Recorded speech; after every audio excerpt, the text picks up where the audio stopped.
Hello friends, हम बेटा relations and functions chapter पढ़ रहे हैं और ये चैप्टर का बेटा थर्ड लेक्चर है।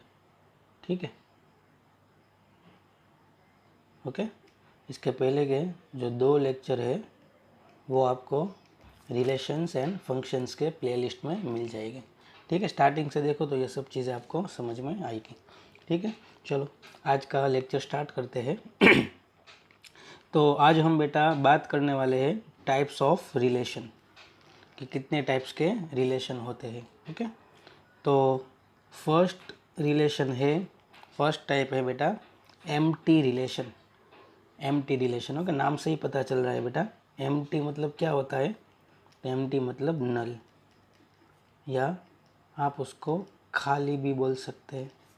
ओके, तो बेटा ऐसा रिलेशन, तो रिलेशन तो हमें पता है रिलेशन क्या होता है बेटा। रिलेशन मतलब एक सेट ही हुआ ना, तो रिलेशन के सेट में मतलब रिलेशन में कोई भी मतलब एलिमेंट ही ना हो। ठीक है, तो ऐसे रिलेशन को हम क्या बोलते हैं, एम्प्टी रिलेशन। ओके, डेफिनेशन ये मैंने सिंपल वे में की। आप अगर हम बात करें तो डेफिनेशन क्या है, तो a relation capital R in a set capital A. हमेशा याद रखो बेटा, कोई भी रिलेशन होगा ना, कोई भी रिलेशन वो हमेशा कोई एक सेट पे ही डिफाइन होगा।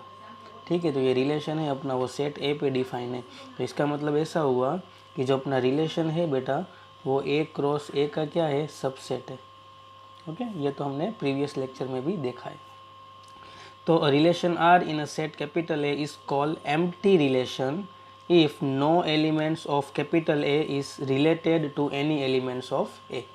ओके, तो मतलब ऐसा ही कि देखो सपोज बेटा एक एग्जांपल लूँ, अगर relation R is equal to 1,2 में लिखूँ ना, तो इसका मतलब ऐसा हुआ कि ये 1 का रिलेशन किसके साथ है बेटा, 2 के साथ है। ये ऑर्डर्ड पेयर होता है ना, उसमें ये फर्स्ट एलिमेंट है, उसका रिलेशन किसके साथ होता है, सेकेंड एलिमेंट के साथ। और कौन सा रिलेशन, तो ये जो R है वो वाला।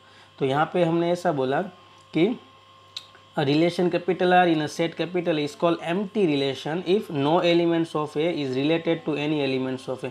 मतलब कैपिटल A सेट का कोई भी एलिमेंट है वो कैपिटल A के ही एलिमेंट के साथ कोई भी रिलेशन में हो नहीं, तो ऑब्वियस है बेटा कोई एलिमेंट ही नहीं बनेगा। तो जो R का सेट होगा वो एम्प्टी होगा, इसलिए उसको एम्प्टी रिलेशन बोलते हैं। ठीक है, चलो एक एग्जांपल देख लेते हैं। तो यहाँ पे एग्जांपल मैंने लिखा हुआ है कि एक सेट लिया है 2,3 उसके एलिमेंट है, और यहाँ पे कैपिटल आर है वो डिफाइन है सेट ए पे। ओके, और यहाँ पे आर डिफाइन है, आर इज इक्वल टू ऐसे ऑर्डर्ड पेयर लेने, ऐसे एक्स कोमा वाई, कि जहाँ पे y is equal to x square, ये कंडीशन सेट होनी चाहिए। और x comma y belongs to A, वो तो हमें पता ही है कि ऑर्डर्ड पेयर होते हैं, उसमें से एक्स और वाई दोनों बिलोंग्स टू क्या होने चाहिए बेटा, ए होने चाहिए। तो यहाँ पे देखो बेटा, अगर आप देखो तो पहले तो मैं ए क्रॉस ए लिख दे रहा हूँ, तो ए क्रॉस ए क्या होगा, तो ए क्रॉस ए होगा बेटा 2,3 क्रॉस 2,3। चलो मल्टीप्लाई करते हैं, तो 2,2 2,3 3,2 3,3।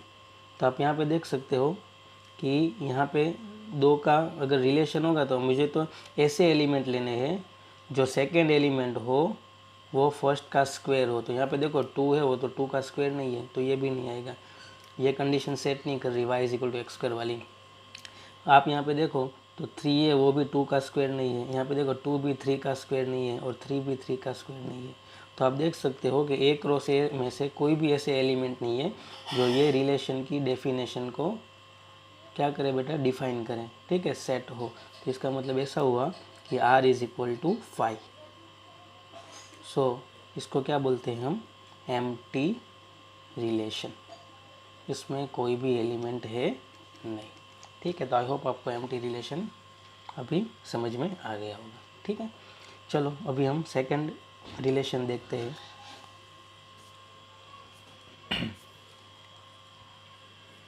सो our second relation is universal relation. तो नाम से ही पता चल रहा है बेटा यूनिवर्सल मतलब क्या, तो हमने सेट थियरी में भी पढ़ा था कि यूनिवर्सल मतलब क्या। तो भाई कोई भी हम एक बात कर रहे हो, कोई पर्टिकुलर सम में, तो उसमें जितने भी सेट आ रहे हो तो वो सेट जिसके सब सेट हो उसको यूनिवर्सल सेट बोलते हैं। तो सेम बेटा यूनिवर्सल रिलेशन भी वही कि कोई सेट, कोई सपोज बेटा रिलेशन आर है, वो कोई सेट ए पे डिफाइन है। तो रिलेशन की डेफिनेशन क्या होगी बेटा, तो कि रिलेशन मतलब सेट ए पे डिफाइन है तो ए क्रॉस ए का कोई भी सबसेट। ओके, तो अगर बेटा relation is equal to A cross A हो गया, मतलब R is equal to A cross A हो गया, तो ऐसे रिलेशन को हम क्या बोलते हैं, यूनिवर्सल रिलेशन। मतलब ए क्रॉस ए के जितने भी एलिमेंट है वो सारे एलिमेंट रिलेशन आर को सेटिस्फाई कर रहे हैं, वो कंडीशन को सेटिस्फाई कर रहे हैं, तो वो रिलेशन को हम क्या बोलते हैं बेटा, यूनिवर्सल रिलेशन। इन शॉर्ट आपको याद रखना है, if R is equal to A cross A हो गया और आर सेट ए पे डिफाइन होना चाहिए, तो वो रिलेशन को हम यूनिवर्सल रिलेशन बोलते हैं। ठीक है, चलो डेफिनेशन देख लेते हैं। A relation capital R in a set capital A is called universal relation if each element of capital A is related to every element of capital A। बराबर है। इन शॉर्ट अगर मैं बात करूँ बेटा, तो R is equal to A cross A हो गया, R is equal to A cross A, तो यार को हम क्या बोलेंगे, यूनिवर्सल रिलेशन। ठीक है, चलो एक एग्जांपल देख लेते हैं।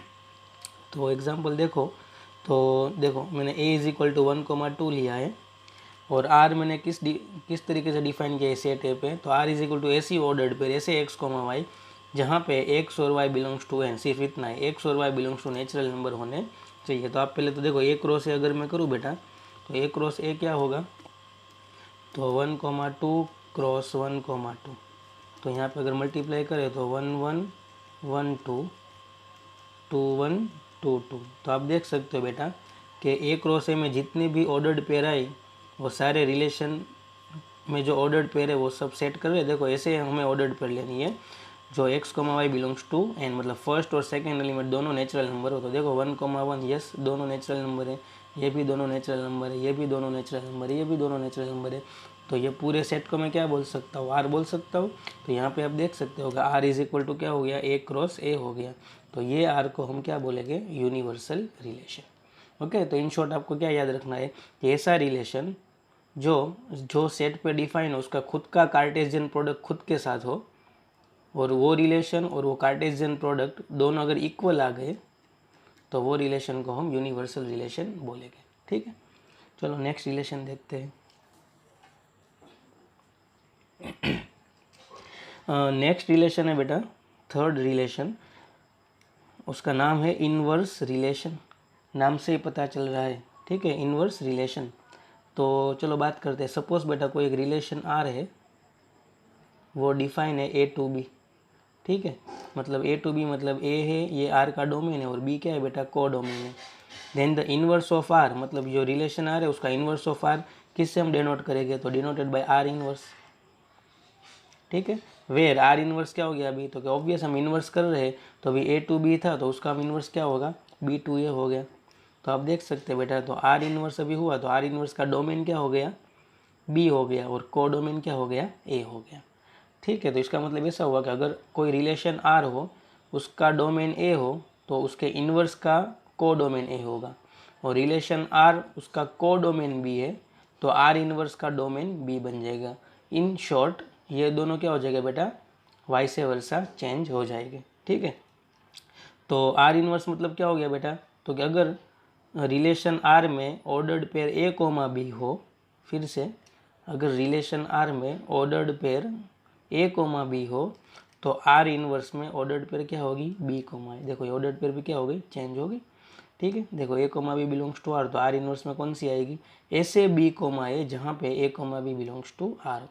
एक एग्जांपल हम बात करें तो अगर आर इज इक्वल टू ऐसे कोई भी रेंडमली मैंने दो एलिमेंट ले लिए, दो ऑर्डर्ड पेयर ले ली 1,2 3,5, तो आर इनवर्स में क्या होगा बेटा, तो 1,2 का रिवर्स क्या होगा, 2,1 होगा, और 3,5 का क्या होगा बेटा, 5,3 होगा।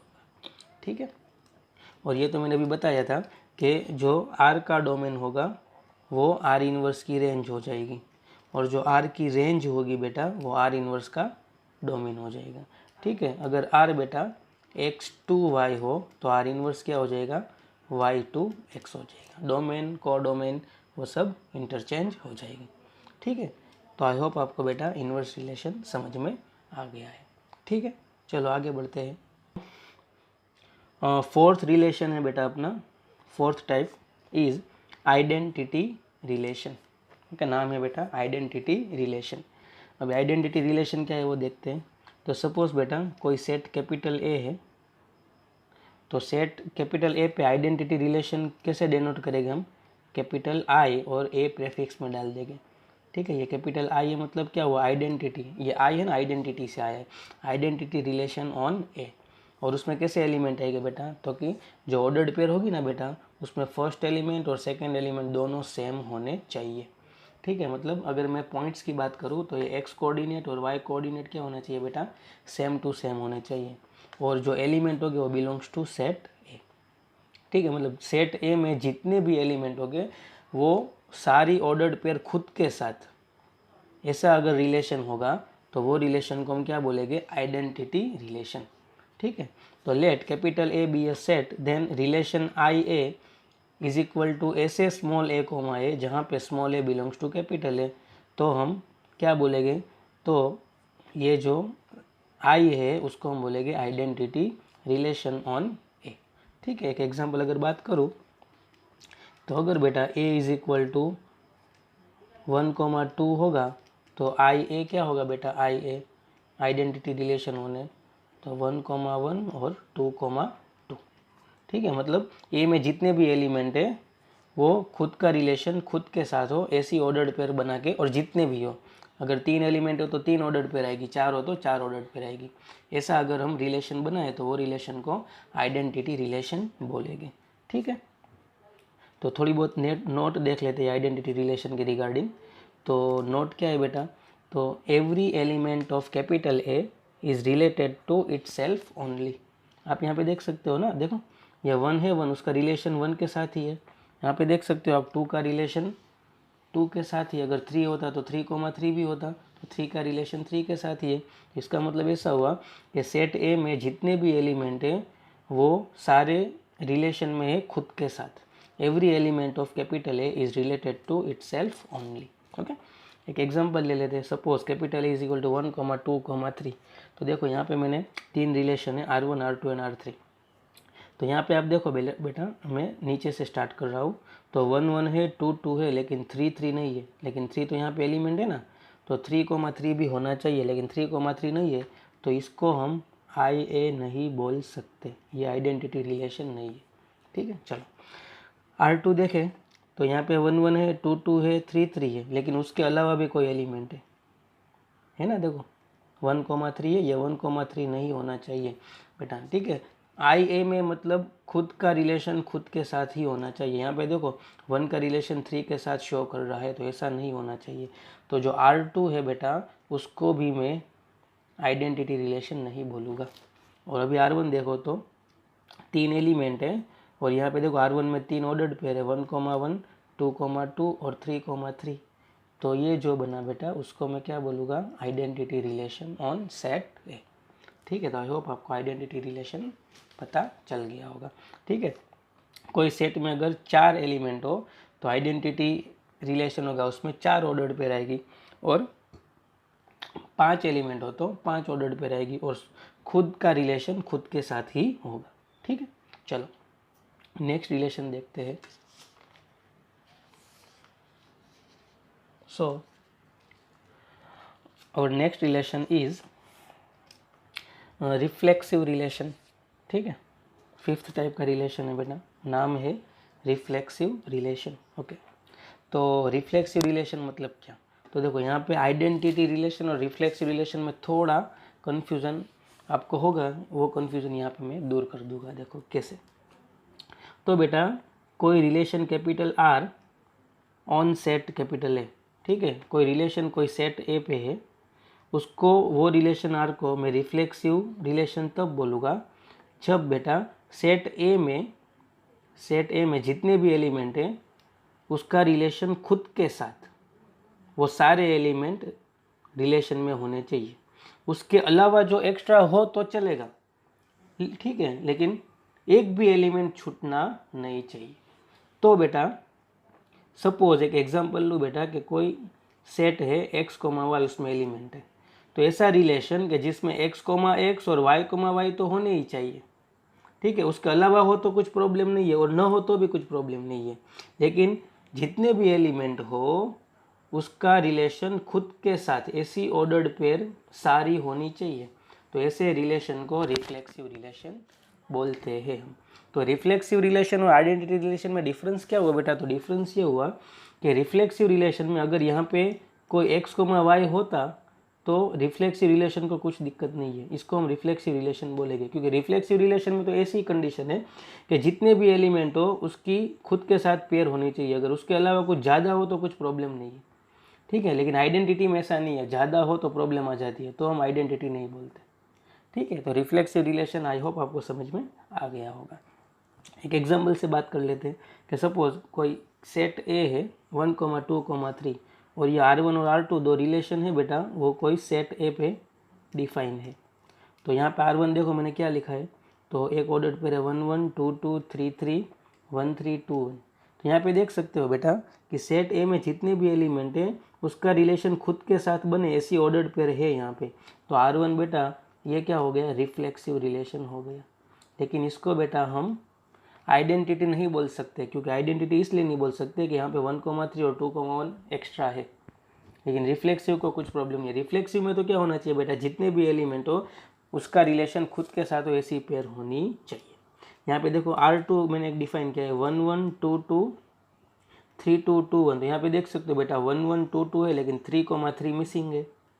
तो 3, 3 मिसिंग है, तो ये रिफ्लेक्सिव होगा नहीं, ठीक है। तो आई होप आपको रिफ्लेक्सिव रिलेशन समझ में आ गया, ठीक है।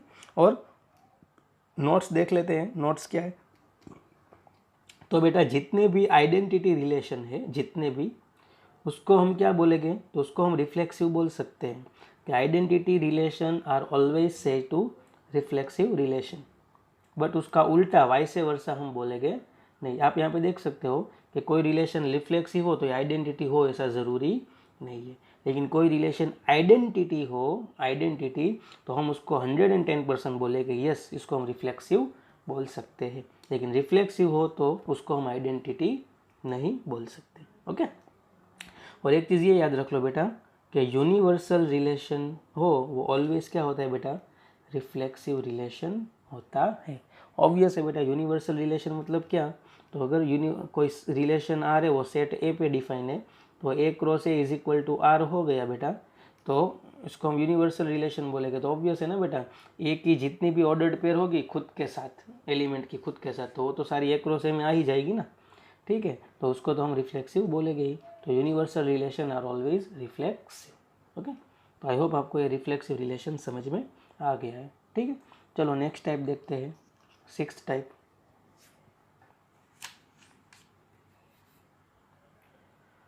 ओके, टाइप नंबर 6 और नाम है उसका सिमेट्रिक रिलेशन। ओके, नाम से ही पता चल रहा है सिमेट्रिक।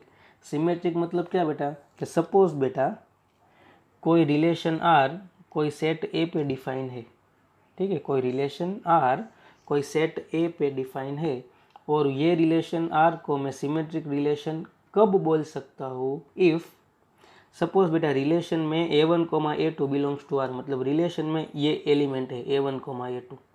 तो बेटा अगर इसका उल्टा भी ऑर्डर्ड पेयर हो, उल्टी ऑर्डर्ड पेयर मतलब बेटा A1, A2 को अगर मैं चेंज कर दूँ तो ये हो गया A2, A1, ठीक है। तो अगर A2, A1 भी आपको रिलेशन में मिले एज अ ऑर्डर्ड पेयर, तो ऐसे रिलेशन को मैं क्या बोल सकता हूँ बेटा? सिमेट्रिक रिलेशन, ठीक है। एक एग्जांपल से आपको बताओ बेटा, तो सपोज बेटा कि सेट ए है 1, 2, 3, ओके। और यहाँ पे बेटा रिलेशन आर मैंने डिफाइन ही किया हुआ है 1, 2, 2, 1, 3, 2, 2, 3। तो ये आर को मैं सिमेट्रिक बोल सकता हूँ। तो पहले देखें, तो 1, 2 का बेटा रिवर्स क्या होगा? 2, 1। तो 2, 1 है तो यस है। आगे बढ़े, 2, 1 का उल्टा क्या होगा? 1, 2 है तो यस 1, 2 है। आगे बढ़े, 3, 2 का उल्टा क्या होगा बेटा? 2, 3 है तो यस है। 2,3 का उल्टा क्या हुआ 3,2, यस है। तो इसका मतलब ऐसा होगा बेटा कि रिलेशन आर में जितने भी ऑर्डर्ड पेयर है उसके सारे रिवर्स एलिमेंट भी, रिवर्स ऑर्डर्ड पेयर भी रिलेशन आर में मौजूद है। तो हम ये रिलेशन आर को क्या बोलेंगे, symmetric relation. Okay, I hope आपको सिमेट्रिक रिलेशन समझ में आ गया है। ठीक, चलो नेक्स्ट रिलेशन की ओर बढ़ते हैं। सो नेक्स्ट रिलेशन इज सातवां रिलेशन है बेटा, सातवीं टाइप है, सेवेंथ टाइप, नाम है उसका ट्रांजिटिव रिलेशन। ओके, तो कोई रिलेशन को हम ट्रांजिटिव कब बोलेंगे वो हम यहाँ पे आज चेक करेंगे। तो सपोज बेटा कोई रिलेशन आर सेट ए पे डिफाइन है, तो उसको मैं ट्रांजिटिव रिलेशन कब बोलूँगा। तो बेटा सपोज A1, A2 और A2, A3 ये दोनों ऑर्डर्ड पेयर अगर रिलेशन में है, देखो कैसी ऑर्डर्ड पेयर, तो यहाँ पे देखो ये जो ऑर्डर्ड पेयर है उसका बेटा सेकंड एलिमेंट और ये ऑर्डर्ड पेयर का फर्स्ट एलिमेंट, अगर ये दोनों को हम बाजू बाजू में रखें, सपोज ऐसे A1, A2 और A2, A3, तो ये देखो ये बीच वाला सेम होना चाहिए। ऐसी आपको दो ऑर्डर्ड पेयर लेनी है। ठीक है, तो अगर बेटा ऐसी ऑर्डर्ड पेयर रिलेशन में हो तो बेटा A1, A3 भी होनी चाहिए। ठीक है, अगर ऐसी आपको तीनों पेयर मिल जाए तो वो रिलेशन को हम क्या बोलेंगे, ट्रांजिटिव रिलेशन। याद रखो बेटा हमेशा ट्रांजिटिव रिलेशन चेक करना हो तो मिनिमम बेटा 3 ऑर्डर्ड पेयर होनी चाहिए। उसमें से दो ऑर्डर्ड पेयर ऐसी होनी चाहिए जिसमें सेकेंड एलिमेंट और फर्स्ट एलिमेंट कैसा हो बेटा, सेम हो। और ये जो सेम है उसको मैं निकाल दूं तो क्या बचेगा, A1 और A3 बचेगा। तो ऐसा ही एक तीसरी ऑर्डर्ड पेयर मिलनी चाहिए A1, A3 की। अगर ये कंडीशन सेट हो गई तो ऐसे रिलेशन को हम ट्रांजिटिव रिलेशन बोलेंगे। ठीक है, देखो एक एग्जांपल से हम समझते हैं कि यहाँ पे देखो बेटा सेट ए है 1, 2, 3, ये सेट ए पे रिलेशन आर डिफाइन है। देखो यहाँ पे मैंने देखो दो ऑर्डर्ड पेयर कैसी लिए 1, 2, 2, 3, तो यहाँ पे देखो ये फर्स्ट ऑर्डर्ड पेयर है बेटा, उसका सेकंड एलिमेंट और ये सेकंड ऑर्डर्ड पेयर है उसका फर्स्ट एलिमेंट, ये दोनों सेम है। तो ये दोनों को अगर हम निकाल दे तो क्या बचेगा, 1, 3 बचेगा। तो देखो 1, 3 भी है ना रिलेशन आर में एज अ एलिमेंट के तौर पे। तो ये रिलेशन को हम क्या बोलेंगे बेटा, ट्रांजिटिव रिलेशन। ओके, और एक एग्जांपल ले लो, R is equal to suppose बेटा 3, 5, 5, 6। तो देखो यहाँ पे 5, 5 कॉमन है, सेकेंड एलिमेंट और फर्स्ट एलिमेंट। ठीक है, तो ये दोनों को निकाल दो तो 3, 6 भी होना चाहिए। ठीक है, तो अगर आपको रिलेशन के अंदर ऐसी एलिमेंट सारे अवेलेबल हो तो ये रिलेशन को भी मैं क्या बोलूँगा, ट्रांजिटिव रिलेशन। ऐसी दो ऑर्डर्ड पेयर आपको पहले फिक्स करना है जिसमें से फर्स्ट ऑर्डर्ड पेयर है उसका सेकंड एलिमेंट और जो सेकंड ऑर्डर्ड पेयर है उसका फर्स्ट एलिमेंट, वो दोनों सेम होने चाहिए। और वो दोनों को आप रिमूव कर दो तो जो बचेगा वो तीसरी ऑर्डर्ड पेयर में होने चाहिए। तो अगर ऐसे एलिमेंट्स आपको कोई रिलेशन में मिले तो ऐसे रिलेशन को हम बोलेंगे ट्रांजिटिव रिलेशन। ठीक है, तो आई होप आपको ट्रांजिटिव रिलेशन समझ में आ गया होगा। ओके, और आज का हम बेटा लास्ट टाइप का रिलेशन देखते हैं और ये है हम अपना 8th टाइप। और 8वां टाइप है बेटा इक्विवेलेंस रिलेशन। तो बहुत इजी है बेटा कि कोई रिलेशन आर कोई सेट ए पे डिफाइन, हमेशा याद रखो बेटा रिलेशन हमेशा कोई एक सेट पे डिफाइन ही होना चाहिए। ठीक है, तो बेटा ये रिलेशन को हम इक्विवेलेंस रिलेशन तब ही बोल सकते हैं if R is reflexive, symmetric and transitive. मतलब बेटा कोई रिलेशन आर है वो रिफ्लेक्सिव भी होना चाहिए, सिमेट्रिक भी होना चाहिए, प्लस ट्रांजिटिव भी होना चाहिए। अगर कोई रिलेशन आर ये तीनों रिलेशन हो, तीनों टाइप के रिलेशन रिफ्लेक्सिव भी हो, सिमेट्रिक भी हो और ट्रांजिटिव भी हो, तो ये रिलेशन को मैं कौन सा रिलेशन बोल सकता हूँ, इक्विवेलेंस रिलेशन। ओके, तो आई होप आपको इक्विवेलेंस रिलेशन समझ में आ गया होगा। और बेटा ये सारी बेटा नोट्स आप प्रिपेयर कर ले, ये बहुत इंपॉर्टेंट है। और ये बेटा चैप्टर में हम बहुत ऐसी छोटी छोटी कंटेंट पढ़ने वाले, तो अगर आप नोट्स करते रहेंगे तो रिवीजन करने में आसानी रहेगी। ठीक है, तो आज का लेक्चर बेटा यहाँ पे ख़त्म करते हैं, और नेक्स्ट लेक्चर में बेटा अब ये टाइप्स ऑफ रिलेशन मैंने बताया ना, उसके हम एग्जाम्पल कैसे पूछ सकते हैं उस पर डिस्कस करेंगे। ठीक है, थैंक यू।